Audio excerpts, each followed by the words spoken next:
con la mesa y tenemos con nosotros a Encarna Samitier de 20 Minutos, a Graciano Palomo de Confidencial, a Tania Sánchez, diputada de Más Madrid en la Asamblea de Madrid, y también a Juan Rayo. No sé si os ha llegado, pero ha sido muy comentado las imágenes del presidente de Eslovaquia, porque estaba junto a los líderes europeos la semana pasada en Bruselas y bueno, pues ayer fue ingresado durante unas horas, se le detectó una fiebre muy alta, tenía dificultades para respirar. Bueno, rápidamente se dijo, ojo, que puede tener el coronavirus, y eso obligaría a aislar a todos los primeros ministros de los países que participaron en esa cumbre europea. Finalmente se nos dice que no, que lo único que tiene es una neumonía, que tiene que tratarse, pero que no es coronavirus. En cualquier caso, la situación, el pánico, el contagio, la psicosis está llevando a una caída de las bolsas que no se recordaba desde el Brexit, desde el año 2016. Enseguida hablaremos con Ignacio Cantos de ATL Capital, que nos atiende en la Bolsa de Madrid, para ver si esa psicosis también afecta en el día de hoy. Y algo que nos preocupa, Juan, y es que nos dicen que Italia podría entrar en recesión a raíz del coronavirus, y bueno, es nuestro principal socio comercial, el tercer socio comercial de Italia es España, y dicen que hay 23.000 millones de exportaciones comprometidos, exportaciones españolas. Yo creo que el shock que está significando el coronavirus lo podemos estudiar, lo podemos analizar desde dos perspectivas. Una es si los chinos, si los italianos, si los coreanos se empobrecen, evidentemente van a comprar menos cosas y por tanto aquellos que les vendemos bienes nos vamos a ver afectados. Esto es lo que en economía se llama shock de demanda.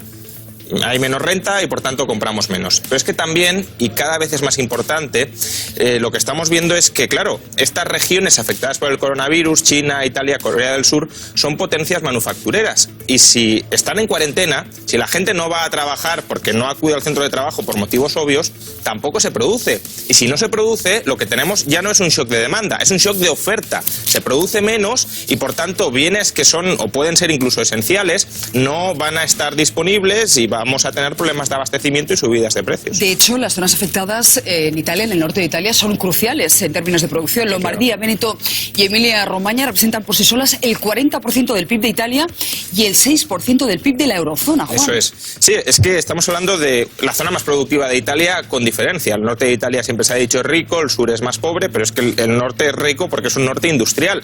Y por tanto, todo lo relativo al teletrabajo, por ejemplo, es que se ha habilitado por ley en el norte de Italia para intentar calmar un poco el desastre que puede suponer paralizar la producción, pues no va a ser del todo efectivo, porque hay actividades que evidentemente no se pueden desarrollar. Pues Armani, que ha cerrado sus tiendas, claro, y la producción durante toda esta semana. Saludamos a la asturiana María Neira, ella es responsable, les decíamos, de Salud Pública de la OMS. Muy buenos días, señora Neira. Dice la OMS que nos preparemos para una posible pandemia. Todavía no estamos ahí, pero podríamos estarlo. Para aclarar los términos, ¿en qué momento se habla de epidemia y en qué momento de pandemia? ¿Cómo se pasa de un estado al otro? Bueno, hay dos criterios fundamentales. Uno de ellos es relacionado con la extensión del virus y es a nivel global y que prácticamente todos los países del mundo están enfrentando este virus. Y el otro criterio, que es muy importante también, es la severidad.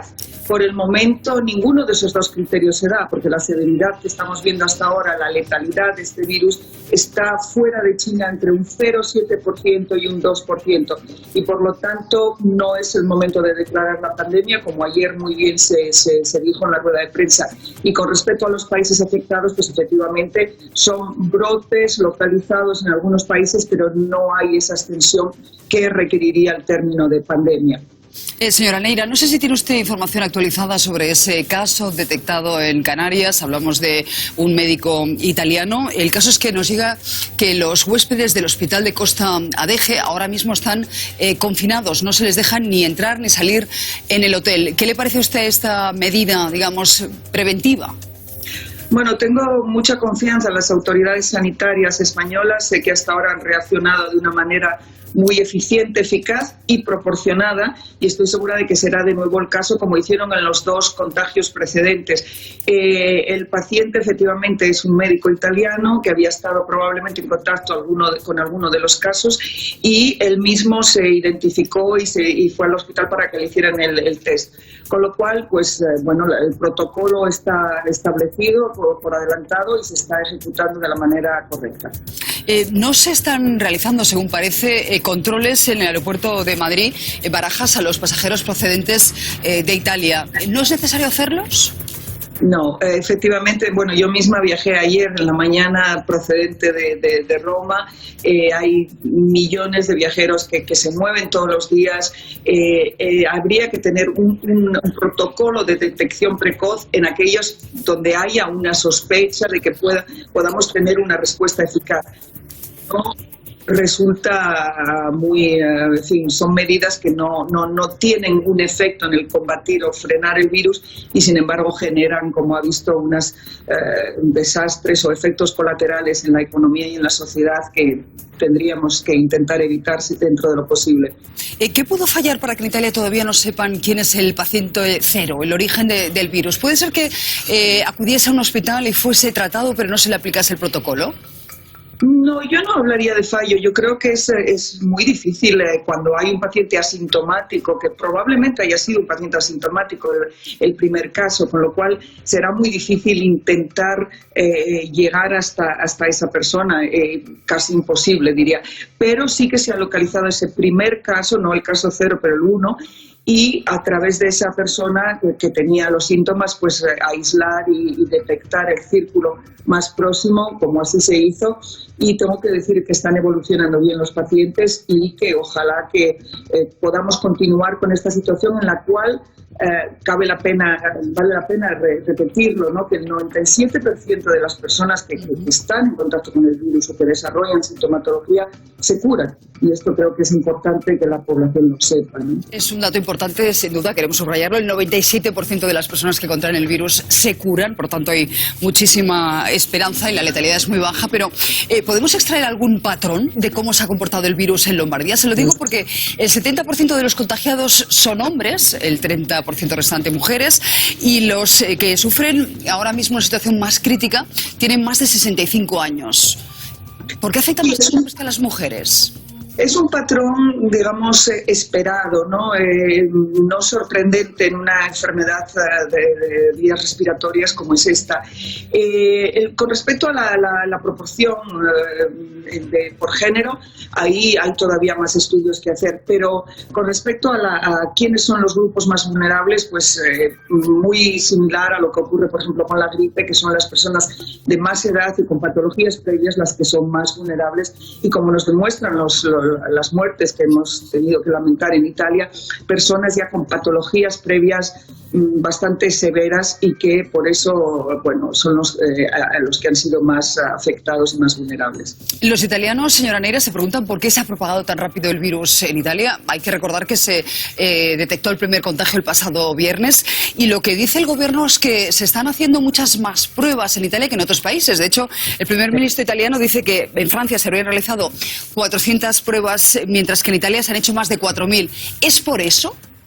Es muy probable. La cuestión aquí es recordar también que Italia son 60 millones de habitantes aproximadamente, y ha habido 200 casos. O sea que hablar de una extensión muy rápida en términos epidemiológicos, bueno, hay que poner las cosas también un poco en su contexto, ¿no? 200 casos de 60 millones de habitantes, pues en fin. Por otro lado, efectivamente, es un virus que estamos todos buscando con lupa, con microscopio, estamos yendo a detectarlo, y esto pues evidentemente en otras enfermedades de origen infeccioso pues no lo hacemos de esa forma tan proactiva. Por lo tanto, efectivamente hay un esfuerzo muy importante para detectar los casos, y cuanto más se les busca, efectivamente más se van a encontrar. ¿Podría darse en España una situación parecida a la que estamos viviendo ahora mismo en Italia? No se debería de descartar. El virus no entiende de pasaportes ni de fronteras, y además es un virus que va a circular.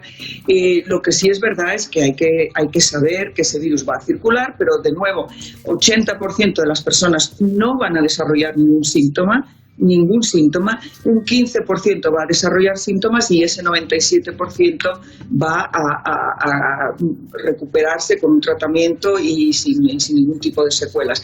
Con lo cual, eso es el mensaje que queremos también transmitir a la población. El resto de las medidas de contención, de prevención, de detección, de tratamiento, de aislamiento, lo están tomando las autoridades sanitarias, lo están haciendo bien y hay que seguir por ese camino para prepararse.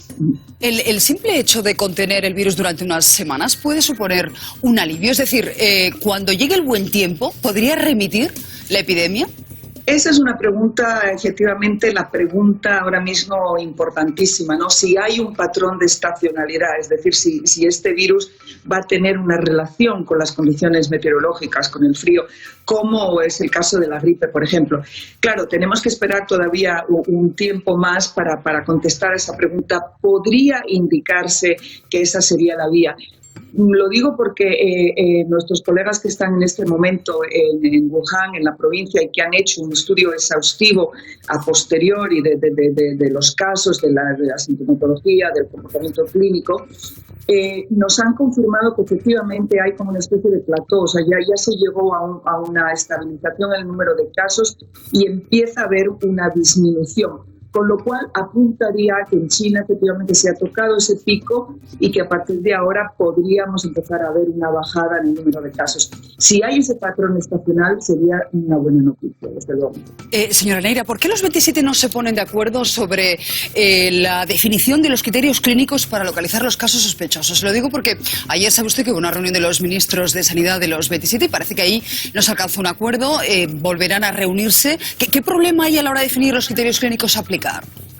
Bueno, problema de definición de criterios clínicos no hay, porque la OMS ha hecho una definición clarísima, protocolos clarísimos, todo basado en ciencia. Lo que hay, a lo mejor, desacuerdo temporal, que estamos seguros que se resolverá, es en cuanto a las medidas que se van a poner en marcha en función de esos casos. Y claro, cada país tiene su legítima derecho, digamos, a ir a más, y a más, dependiendo también de la presión que tenga, de la política en el país y de a qué estamos, en fin, cuáles son las presiones a las que se están respondiendo, ¿no?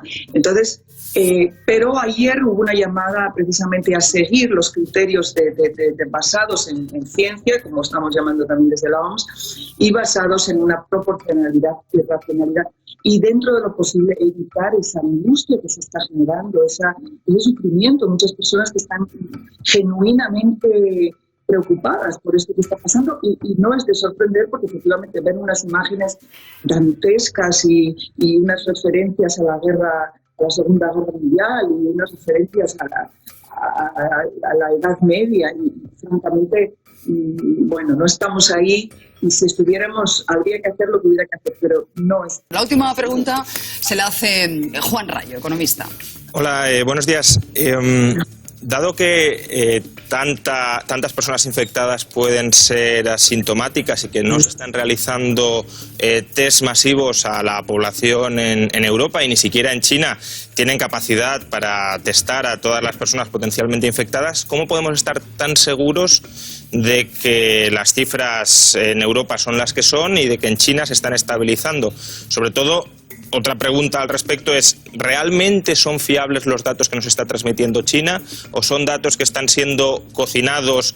En parte sabemos que han sido cocinados porque han cambiado varias veces la definición de infectados, pero están siendo administrados políticamente. Y por último, es verdad que según las estadísticas oficiales de China, dudosas cuando menos, hay una estabilización en las cifras, pero ¿qué pasará cuando se relajen todas las restricciones al libre tránsito que ahora mismo están impuestas en China y por tanto los chinos vuelvan al metro o vuelvan al centro de trabajo? ¿No veremos probablemente un repunte de los casos de infección?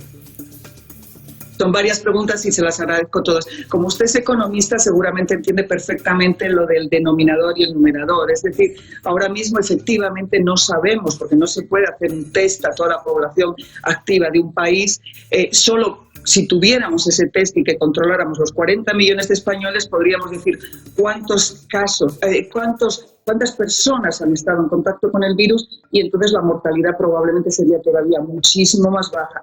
Lo que hacemos es una definición de caso. La definición de caso es aquellos que han sido confirmados en base a una presentación clínica, porque evidentemente si no tendríamos que hacer ese screening de toda la población. Con lo cual, en el caso de que ese numerador pudiera aumentar, es decir, que hubiera muchos más contagiados, pues eso significaría que habría mucha población asintomática, y eso no nos representa, digamos, ningún tipo de cambio en cuanto a la contención del virus. Probablemente nos daría la noticia de que la mortalidad entonces sería mucho más baja, porque el número de muertos, eso sí que de defunciones está perfectamente registrado. Con respecto a China, si está escondiendo datos, bueno, como alguna vez he comentado ya, el virus lo tenemos fuera de China también, o sea que esconder información sobre cómo se comporta un virus, el virus no está sometido a las reglas democráticas o antidemocráticas de un partido político o de una nación, ¿no?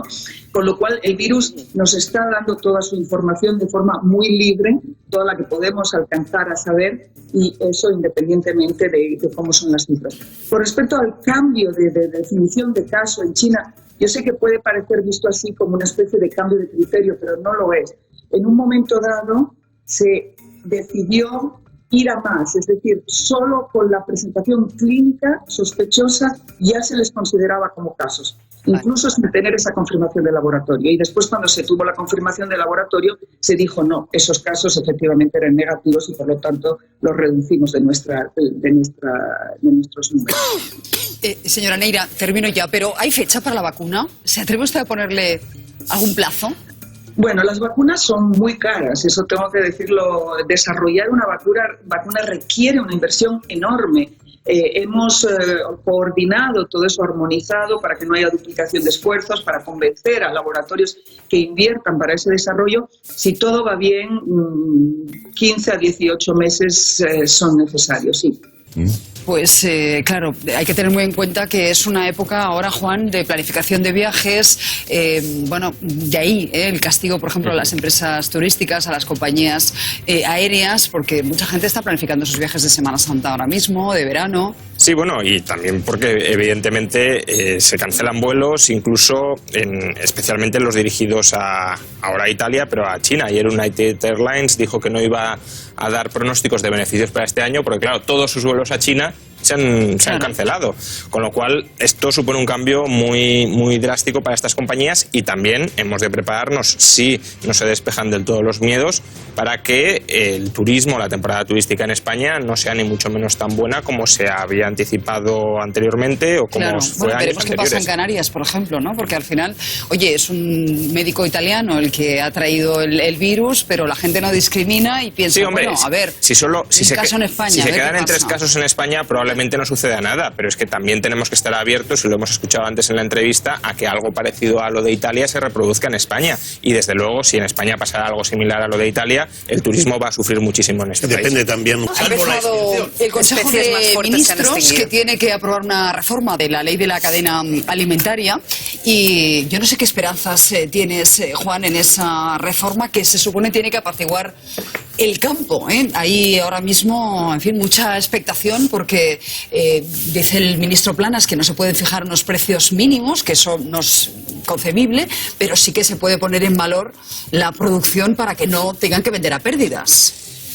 Claro, el tema es cómo lo hacen, ¿no? Habrá que leer la letra del decreto ley. Por cierto, nunca está de más recordar que la figura del decreto ley no es para estas cosas. Este gobierno está gobernando a golpe de decreto ley, y extraordinaria y urgente necesidad en un conflicto que dura 40 años, pues como que tampoco... No, pero díselo a los tractores que hoy están en Sevilla protestando. Pero tiene que ser convalidado. Para ellos es urgente. No te olvides que luego tiene que ser convalidado. No digo que no tenga que ser convalidado, pero que se está abusando formalmente de un mecanismo que debería ser extraordinario y que se ha convertido en ordinario por todos los gobiernos, no solo por este. Pero bueno, yendo al fondo del asunto, habrá que leer la letra pequeña, porque a mí me cuesta entender cómo van a obligar a cada eslabón de la cadena de valor a remunerar el coste pleno del anterior eslabón. De entrada, no todos los agricultores tienen el mismo coste, la misma estructura de costes, con lo cual no sé si es que van a decir el coste de producir lechugas en términos medios es este, por tanto esto es lo que se tiene que pagar. Pero bueno, aun cuando fuera posible determinarlo, que tengo serias dudas, pensemos en los incentivos perversos que esto genera. Es decir, si a todo agricultor hay que remunerarle sí o sí su coste, ¿qué incentivo tiene a rebajar costes? Si a partir de ahí va a ser cualquiera que sea tu coste, vas a recuperar el 100% de tus gastos. Por tanto, ¿por qué me he de volver competitivo? ¿Por qué he de rebajar costes si igualmente me van a pagar el precio entero? Y pensemos que esto, a medio o largo plazo, puede suponer la extinción del campo, porque la agricultura española cada vez es un mercado más abierto al exterior. Si estamos mimando a la agricultura y protegiéndola internamente, no va a ser competitiva en el exterior y ahí va a tener un problema muy serio. Y en último siglo en España no ha habido una revolución, entre comillas, pacífica, de tractores, más justa que esta. Absolutamente de acuerdo. En los últimos, ¿qué digo? Desde la toma de Granada. Total, es decir, no sé esto es absolutamente justo y ya está bien. Entonces, ¿cómo lo hagan? No tengo ni idea. Pablo, y se puede mejorar que ver mucho la ley. Pequeña, mira, la ley de la cadena de mejora alimentaria, que es del año 2013, lo que sucedió es buena ley según el ministro Planas, aprobada por el Escañete, pero que ya era buena, claro, que había que retocarla. Buena ley sobre el papel, porque lo que pasa luego que la peor ley, aunque sea muy buena ley, si no es aplicable no se puede, no funciona. Entonces esta ley ha tenido muchas lagunas, han entrado fondos de inversión también en la producción agraria, se ha producido lo que se ha dado en llamar una uberización del campo. Ahora lo que se está pretendiendo con esta mejora de una buena ley es que las organizaciones agrarias tengan más protagonismo y que no se produzca una situación muy perversa, que es que las subidas se repercuten inmediatamente y las bajadas no se repercuten. Eso no pasa en Europa. Pues, hay mucho margen vamos para a preguntarle una cuestión muy a importante, que es que el lustro se acaba, el quinquenio europeo se acaba con 65.000 millones que la ministra Tejerina consiguió en su negociación con Bruselas, la última negociación. Vamos a ver esta, porque se habla... No, ahora ya nos anticipamos del 14%. La viabilidad a largo plazo del campo no puede depender de las subvenciones. Si la hacemos depender de las subvenciones, el campo va a desaparecer.